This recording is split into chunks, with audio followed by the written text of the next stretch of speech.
الا عندك زوج حبات تفاح وزوج حبات بيض، جيبيهم رواحي نديرو هاد الكيكه بزاف خفيفه هايله. عندي نص كاس سكر، عندي زوج مغارف ماء، نحطهم فوق النار حتى يتكرمل، نحركوه ويخلوه يتكرمل. ونجيبو هنايا في البلاط تاعنا نحطو التفاح اللي قطعناه. هاد البلاط دالي زوج حبات تفاح ونص. تحبي تبعديهم ودير لك غير زوج حبات كيما تحبي. هنا بعد ما الكراميل تاعي تكرمل لي مليح، نفرغو على التفاح ونحط البلاط تاعي على جهه، ونجي نحضر الكيكه تاعي. هنا عندي زوج حبات بيض بحراره المطبخ، عندي نص كاس سكر ولا فاني ورشه الملح. نخلط مليح. نجيب هنا نص كاس زيت كيما راكم تشوفوا، نطلع غير بالعقل. وهنايا الحليب ثاني نص كاس. بعد ما خلطهم مليح نجيب كاس فرينه وزوج مغارف فرينه. كاس وزوج مغارف، ركزوا مليح، كاس وزوج مغارف. وكيس خميره كيميائيه وزن 10 غرام. خلطهم غير بالعقل.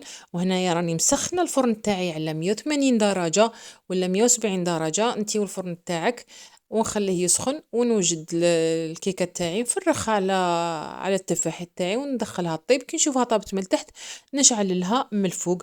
أه ما تخلوهاش تحمر بزاف، ما وقفوا عليها باش ما ينحرق لكمش هذا الكراميل وتجي ماشي بنينه. شوفوا هنايا طابت لي، شعلت لها من الفوق، حمرت غير شويه ونخليها تبرد شويه ومن بعد نقلبها. انا ما خليتهاش برد بزاف ليه قلبتها.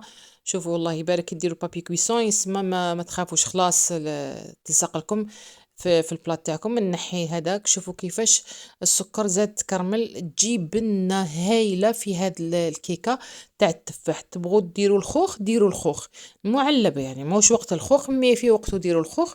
والا ما كانش الخوخ الواجد ديروا المعلب. شوفوها كيفاش خفيفة. هنا نقسم باش تشوفوها مليح. هنا اللي تحب التفاح وتحب هذه الكيكة ما تنساش تشترك في الانستغرام ولا تيك توك على وين راك تشوفي فيا ولا في اليوتيوب، وتبعثها لحبابتها اللي يحبوا الكيك تاع التفاح ولا لي تارت تاع التفاح. صدقوني تجي معسلة، خفيفة، بنينة بزاف. اللي تجربها ما تنساش تخلي لي تعليق، ونتلاقاو في وصفات أخرى إن شاء الله. سلام.